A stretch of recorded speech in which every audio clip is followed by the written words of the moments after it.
need to update this. I have put on a lot of YouTubes. I've put on over the last 2.5 years, and on Instagram, and I've put it on Facebook. A friend gave me the phone back then, I think 3rd or 4th of August of 13, because the law doesn't work for me.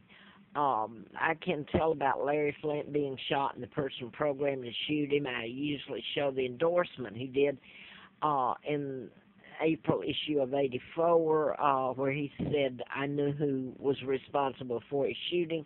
I wrote about mind control murders, and that's all I'm going to say about it. I usually back up what I'm saying with that and other documents.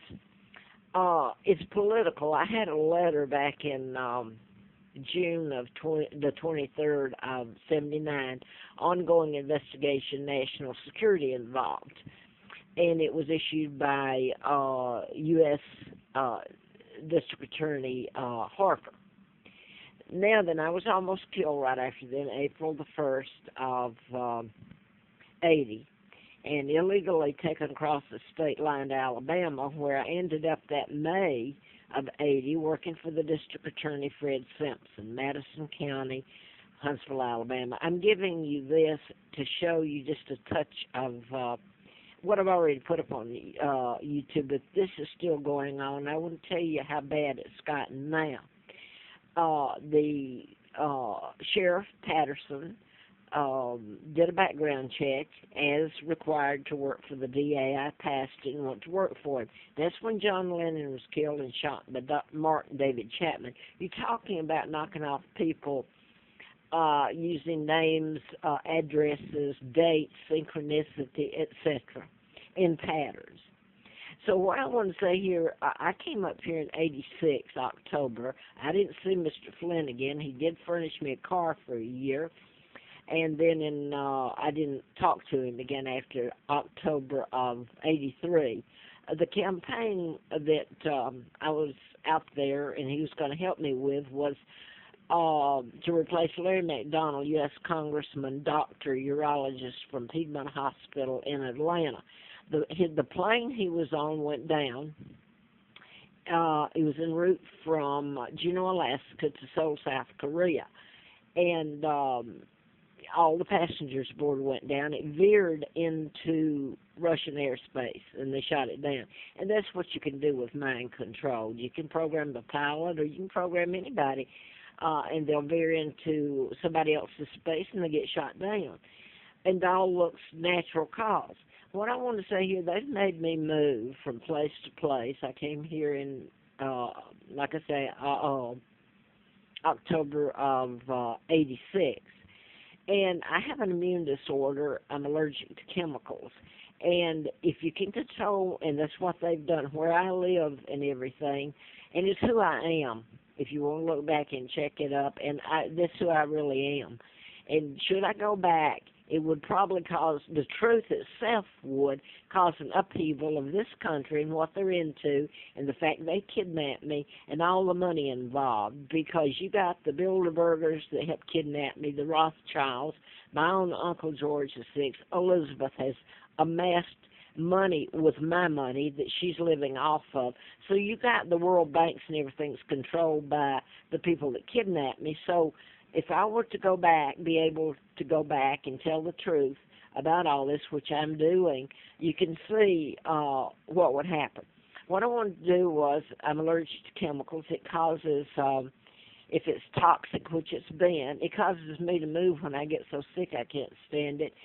And the inflammation it causes damage, and over time really bad, to kidneys, heart, my veins, every part of your body, liver, everything. Now, I want to mention real quick one of the places they put me, it was low income, new, and I've given background on this, but right at the moment it's one of the people I'm going to mention are all you, I mean, they got to get these people, if nobody else is going to tell it, up before a court with perjuring themselves to get them to tell the truth. I'm going to get the woman that lives next to me, his name was Beverly. I had a lot of things happen. They moved me. I could have taken pictures I didn't have. It wouldn't have done any good. I had somebody come in that was legal and all. That was their profession, and they wrote me a paper about the mold and mildew over there, and it didn't do me any good. I was told by the people I called that should have helped me that, hey, they bring a lot of business in here and we need it. So I leave it to that. But Beverly came to me when they moved me to another unit, and she wouldn't come in and tell me. I had to go outside. She says, what they're doing is they're putting stuff in your apartment that's making your legs, the veins break and swell. And she was right, but I couldn't tell anybody because nobody will listen. They know what's going on. They won't listen. They're afraid of it or don't care. But anyway, my veins have continued, and my legs, I had no problem. And now then I wanted to get to this. I was taking, it made it look real good over at Scott Hill Retirement. And I want to read you this. When I went over there that night, and they read the lease that half that night and half the next day, I know that I heard them say there was just a 30-day lease on it, which was, I thought, well, geez, this is good if it's continued and they're putting chemicals and stuff in here and coming in and spraying my bed and the carpet with things, and I can at least leave.